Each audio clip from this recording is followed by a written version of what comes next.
ഒരുമിച്ച് കുർബാനയ്ക്ക് പോകണം, സാധിക്കുമ്പോൾ ഒരുമിച്ച് വേദപുസ്തകം വായിക്കണം, ഒരുമിച്ച് ഇതുപോലെ വചനം കേൾക്കാൻ പോകണം.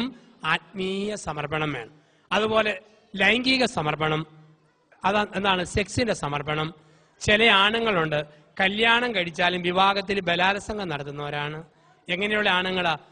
എപ്പോഴും പകല് മുഴുവൻ പൂരപ്പാട്ട്, നിന്റെ അപ്പൻ ഓക്കൻ, നിന്റെ ആങ്ങള ഊളൻ, നിന്റെ അനീതിക്ക് വട്ട്, നിന്റെ അമ്മയ്ക്ക് പിച്ച്, നിന്റെ കുടുംബക്കാർക്ക് മുഴുവൻ ഭ്രാന്ത്, പകല് മുഴുവൻ കുറ്റം, രാത്രി പൊന്നേ തേനെ പാലേ വെമ്പേ കൂടെ കിടക്കാൻ കൂടെ പാടി, ഇങ്ങനെ വിളിക്കുന്ന ആണുങ്ങളുണ്ട്. അവൻ യഥാർത്ഥ ഭർത്താവെന്ന് പറയാൻ പറ്റുകയില്ല. ചില ആണുങ്ങളുണ്ട് ഭാര്യയ്ക്ക് ഇഷ്ടമില്ലാത്ത വിധത്തിൽ ബ്ലൂ ഫിലിം കാണാൻ നിർബന്ധിക്കുക, ഇഷ്ടമില്ലാത്ത ശാരീരിക വേഴ്ചയ്ക്ക് അറപ്പ് ഭാര്യയിലുണ്ടാകുന്ന ശാരീരിക ബന്ധങ്ങൾക്ക് നിർബന്ധിക്കുക. അത് പക്വതയില്ലാത്ത ഭർത്താവാണ്. അന്തസ്സുള്ള ഭർത്താവാണോ ഭാര്യയിൽ ആത്മാഭിമാന ബോധം ഉണർത്തും. എന്നിട്ട് അവക്ക് തോന്നും ഈ ഭർത്താവിന് എൻ്റെ ശരീരത്തെയും മനസ്സിനെയും ഞാൻ സമർപ്പിക്കണം. അങ്ങനെ ഒരു വൈകാരിക തലം ഭാര്യയിൽ ഉണർത്തുന്നവനാണ് ഭർത്താവ്. ശാരീരിക സമർപ്പണം പോലെ പെണ്ണുങ്ങളുമുണ്ട്. ചില സ്ത്രീകളുടെ ഓർമ്മ 10 55 വയസ്സ് കഴിഞ്ഞാൽ പിന്നെ ഭാര്യാഭർത്തൃ ബന്ധം പാടില്ലെന്ന. ഒരു സ്ത്രീ പറഞ്ഞ അച്ഛാ എനിക്ക് 58 വയസ്സ്, കെട്ടിയവൻ 62 വയസ്സായ അച്ഛാ. ഓ എൻ്റെ അച്ഛ 62 വയസ്സായെന്ന് പറഞ്ഞാലും ഇപ്പോഴും ഒരു തരി ഗുണാമണ ഇടപാടാച്ചാന്ന് പറഞ്ഞു. അപ്പൊ ആ സ്ത്രീയുടെ ഓർമ്മ 62-ാം വയസ്സിൽ ആണുങ്ങളുടെ വികാരങ്ങൾ തീർന്നു പോയെന്ന്. ഇന്ന് കുടുംബദിനത്തിൽ ഓർക്കുക പ്രിയ സഹോദരിമാരെ, ആണുങ്ങൾക്ക് ശാരീരിക ലൈംഗിക വികാരം എത്ര വയസ്സ് വരെ ഉണ്ടെന്ന് ചോദിച്ചാൽ അച്ഛൻ പറയുന്നതാണ് കണക്ക്.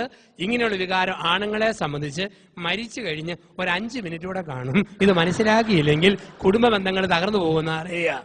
ചില സ്ത്രീകളെ കാണാം കണക്ക് പറഞ്ഞാണ് ഭർത്താവിനോട് ബന്ധം. ചില സ്ത്രീകൾ പറയും തിങ്കളാഴ്ച വിശുദ്ധന്മാരുടെ ദിവസം, ചൊവ്വാഴ്ച മോശം ദിവസം, ബുധനാഴ്ച യോസേപ്പിതാവിനുള്ള പ്രത്യേക ദിവസം, വ്യാഴാഴ്ച കാവൽമാലാകാടെ ദിവസം, വെള്ളിയാഴ്ച ഉപവാസ ദിവസം, ശനിയാഴ്ച കന്യാമറിയത്തിന്റെ ദിവസം, ഞായറാഴ്ച അവധി ദിവസം. പിന്നെ ഏത് ദിവസമാണ് ഭർത്താവിനുള്ള ദിവസം? ഒരു സ്ഥലത്ത് ഞാൻ പറഞ്ഞു ഇങ്ങനെ പെണ്ണുങ്ങളുടെ ദിവസം നോക്കിയാൽ ദിവസം നോക്കാത്ത പെണ്ണുങ്ങളെ തേടി ആണുങ്ങൾ 10 150 രൂപയായിട്ട് പോയാൽ ആണുങ്ങളെ പഴിക്കരുത്.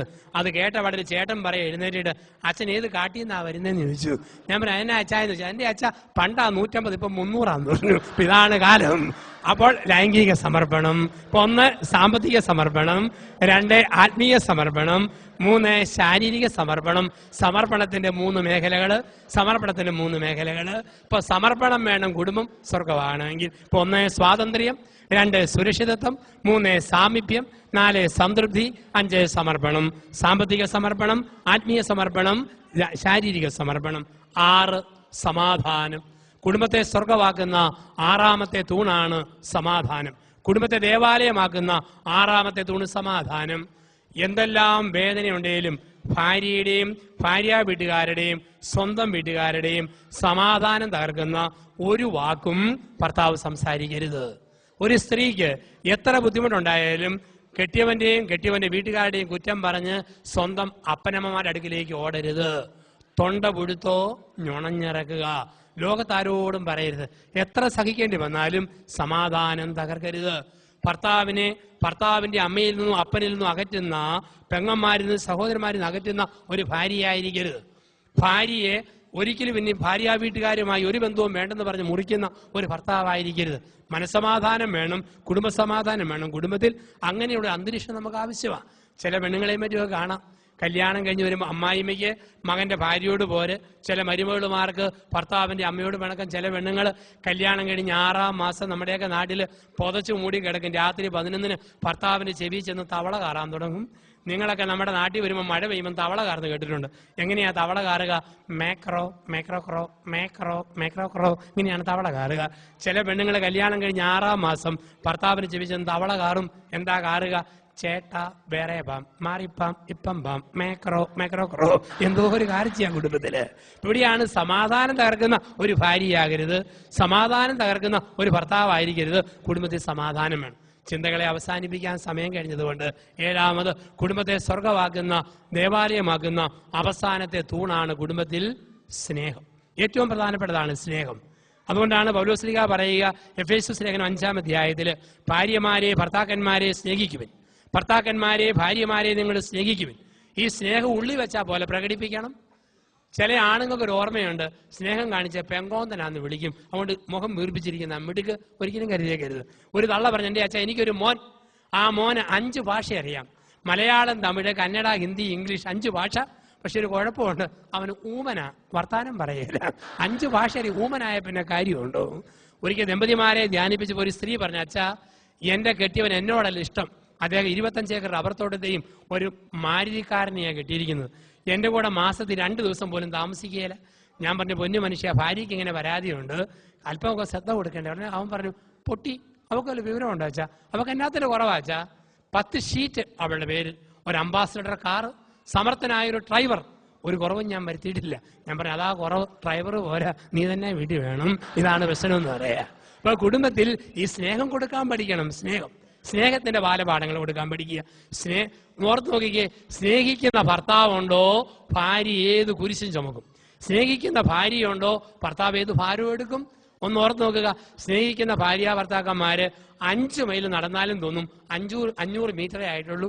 ഒരുമി സ്നേഹത്തിൽ പോകുമ്പം ഏത് മലയാറ്റൂർ മല കയറിയാലും തോന്നും, ഏത് കുന്ന് കയറിയാലും തോന്നും അല്പം പോലും കയറിയിട്ടില്ല, ഒരുമിച്ചാ പോക്ക്.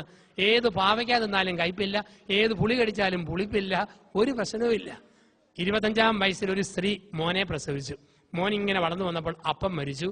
അമ്മ മോനെ വളർത്തി, എരുമയും പശുവിനെയും വളർത്തി. ഇഷ്ടം പോലെ ഈ പശുവിനും എരുമയ്ക്കും പരുത്തിക്കുരു പുഴുങ്ങി കൊടുത്തു, ഓക്കെ കലക്കി കൊടുത്തു, പിണ്ണാക്ക് ഒടിച്ചു കൊടുത്തു, തവിട് അടിച്ചു കൊടുത്തു, ഇഷ്ടംപോലെ പാല് വിറ്റ് കാശുണ്ടാക്കി. ഈ മോൻ ഇങ്ങനെ വളർന്നു വന്നു. അവന്റെ സകലമാന തുണിയും തള്ള അലക്കി കൊടുക്കും. അവന്റെ 25-ാം വയസ്സിൽ അമ്മ ഇവനെ കൊണ്ട് പെണ്ണ് കെട്ടിച്ചു. മിടുക്കി പെണ്ണ്, മാലാക പെണ്ണ്. അവള് വന്നിട്ടും അവിടെ സകലമാന തുണിയും തള്ള തന്നെ അലക്കി കൊടുക്കും, ഒരു പണിയും ചെയ്യേണ്ട. ഈ പരുത്തിക്കുരു പുഴുങ്ങിയത് പശുവിന് എടുത്ത് കൊടുത്തോണം, ചോറും കറിയും വിളമ്പി കൊണ്ടുപോകണം, ഒന്നും ചെയ്യേണ്ട. ഇവനോ അമ്മ ഇഷ്ടം പോലെ പണം ഉണ്ടാക്കുക, പൈസ കൊണ്ട് ചെന്ന് സാധനം മേടിച്ചു കൊടുത്താൽ മതി. പക്ഷെ 6 മാസമായിട്ടും ഇവക്ക് ഒരാഗ്രഹം നടക്കുന്നില്ല. മുട്ടി ഒരുമിച്ചിരുന്ന് ഒരു വാ ചോറുണ്ണണം. ഇവനൊരാഗ്രഹം ഒരു ഉരുള ഉരുട്ടി ഇവിടെ വായി കൊടുക്കണം, അവക്കൊരാഗ്രഹം ഇവന്റെ വായി കൊടുക്കണം. ഇങ്ങനെ അടുത്തിരിക്കുമ്പോൾ തള്ള നടുക്കോട് കയറിയിരിക്കും, ഉരുള തന്നെ പോവും, വാ മാറിപ്പോവും, പിന്നെ എങ്ങനെ കൊടുക്കാനാ? അങ്ങനെ 6 മാസം കഴിഞ്ഞ് ഒരു ദിവസം ഇവൻ 6 മണിക്ക് അങ്ങാടി സാധനം മേടിക്കാൻ പോയി. തള്ള പശുവിനുള്ള പരുത്തിക്കുരു പുഴുങ്ങി വെച്ചു, ഓക്കെ കലക്കി വെച്ചു, പിണ്ണാക്ക് ചേർത്ത് വെച്ചു, ചോറും കറിയും തയ്യാറാക്കി വെച്ചു. അപ്പം തള്ള പറഞ്ഞു, മോളെ ഇത് നീ വിളമ്പി എടുത്തോണം കേട്ടോന്ന്. പെട്ടെന്ന് തള്ളയ്ക്ക് ഒരു തലകറക്കവും തൊണ്ടയ്ക്ക് വേദനയും. തള്ള പറഞ്ഞു, എന്റെ തല കറങ്ങുന്നു, തൊണ്ടയ്ക്ക് വേദന, കാലുറയ്ക്കുന്നില്ല, കിടക്കാൻ പോവാ. അവള് പറഞ്ഞു, അമ്മയ്ക്ക് വിളമ്പി തന്നിട്ട് കിടന്നാൽ പോരെ. എങ്ങനെ വിളമ്പാനാടി, കാലുറയ്ക്കുന്നില്ല. അവൻ വരുമ്പം പശുവിനുള്ള പരുത്തിക്കുരു പിടി എടുത്തു കൊടുത്തോണം, ചോറും കറിയും വിളമ്പി കൊണ്ടുപോകണം, ഞാൻ കിടക്കാൻ പോവാ. തള്ള മുറിക്കകത്ത് കയറി മുറി പൂട്ടി. ഇവള് സന്തോഷം കൊണ്ട് ചാട്ടം ചാടിയിട്ട് പെരയുടെ ഓടും തള്ളിക്കൊണ്ടാ പെണ്ണ് പൊങ്ങിപ്പോയത്. ഇന്ന് മുട്ടിയിരുന്ന് ഉണ്ണാവല്ലോ. പെട്ടെന്ന് കരണ്ട് പോയി, മഴ തുള്ളാൻ തുടങ്ങി. 7:15 ഭർത്താവ് 2 പാക്കറ്റ് ചെറിയ മെഴുകുതിരി ആയിട്ട് വന്നു. അവള് പറഞ്ഞു, ചേട്ടാ അമ്മയ്ക്ക് തലകറക്കം, തൊണ്ടയ്ക്ക് വേദന, നമുക്ക് മുട്ടി ഒരുമി ഒന്ന് ഉണ്ണണം. ഇവരെന്ത് ചെയ്തു, 2 ചെറിയ മെഴുകുതിരി മേശപ്പുറത്ത് കത്തിച്ചു വെച്ചു. മെഴുകുതിരി കത്തിച്ച് പുറത്ത് ചെന്ന് 2 മാങ്ങ തല്ലി താഴെയിട്ടു, തേങ്ങ ഉടച്ചു, മുളക്, ഉള്ളി, തേങ്ങ, ഈ മാങ്ങ ഇതെല്ലാം കൂടെ നല്ല ചമ്മന്തി ഉണ്ടാക്കി പാത്രത്തിൽ നിരത്തി വെച്ചു. മേശപ്പുറത്ത് എടുത്തു വെച്ചു. 1 കുടം വെള്ളം കൊണ്ടുവന്ന് വെച്ചു. 2 ഗ്ലാസ് അടുപ്പിച്ച് വെച്ചു. 2 പ്ലേറ്റ് ഉരുമിയിട്ടു. 2 കസേര ഒന്നിനുമേൽ ഒന്നായിട്ട് മുട്ടിച്ചിട്ടു. എന്നിട്ട് 2 പേരും കൂടെ മങ്ങിയ തിരിയും കൂടെ അകത്ത് ചെന്ന് 1 കലം ചോറ് കൊണ്ടുവന്ന് വെച്ച് വിളമ്പി ഉണ്ണാൻ തുടങ്ങി.